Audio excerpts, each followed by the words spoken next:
ሰላም እንዴት ናችሁ? ዛሬም እንግዲህ ምን አመጣሽብን እንዳትሉኝ ፕሊስ ተባካችሁ። ለማንኛውም የእናቶች ቀን ለእናቴ ምንም አይነት ጊፍት ሆነ ሰርፕራይዝ አላረኳትም እና ዶክተሩ ደግሞ ሰርጀሪ ቀኗ እስኪደርስ ድረስ መጨነቅ ምናምን የለባትም ደስተኛ መሆን አለባት ብሏል።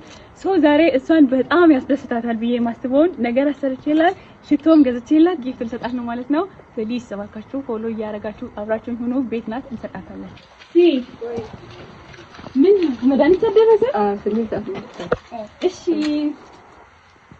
ዋጪና መጀመሪያ ለእናቶች ቀን ምንም አይነት ስጦታ ስላልሰጠሁሽ ሰርፕራይዝ ስላላረኩሽ ይቅርታ እና ደግሞ አንቺን ያስደስትሻል ብዬ ማስበውን ጊፍት ዛሬ እንትን ብዬልሻለሁ።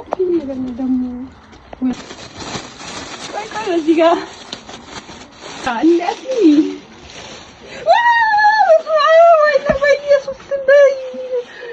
ያምሩ አመንዴት አርገሽ ነው ቁጭና ሁለታችን አንድ ላይ በማርያም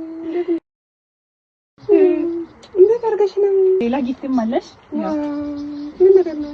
እቺ ቸኮሌት ናት። ፍቺያ ይሄ ደግሞ ሽቶ ነው። ሽቶ ነው? አዎ ያምራል። በጣም ነው የሚያምረው። ሽቶ ነው መከፈተው። ይሄ ነው ደላይ አንደዚህ ነው። ሽቶ አላሰሽ ማያ ፊኒሽን ፈልጌ ነው የገዛሁት። እስቲ አትሽትሽ ላንቺ በቃ ማርያም እንግዲህ ምን እንደምልሽ ማላውቅም። እግዚአብሔር አምላክ ይስጥሽ፣ ድንግል ማርያም ትስጥሽ። አሜን። በቤትሽም ከኋላሽም ትሉኝ ምን ይቻል ይሄን ያላሰብኩት ነው እንግዲህ አስበሽ አድርገሻል። እግዚአብሔር ይስጥልኝ።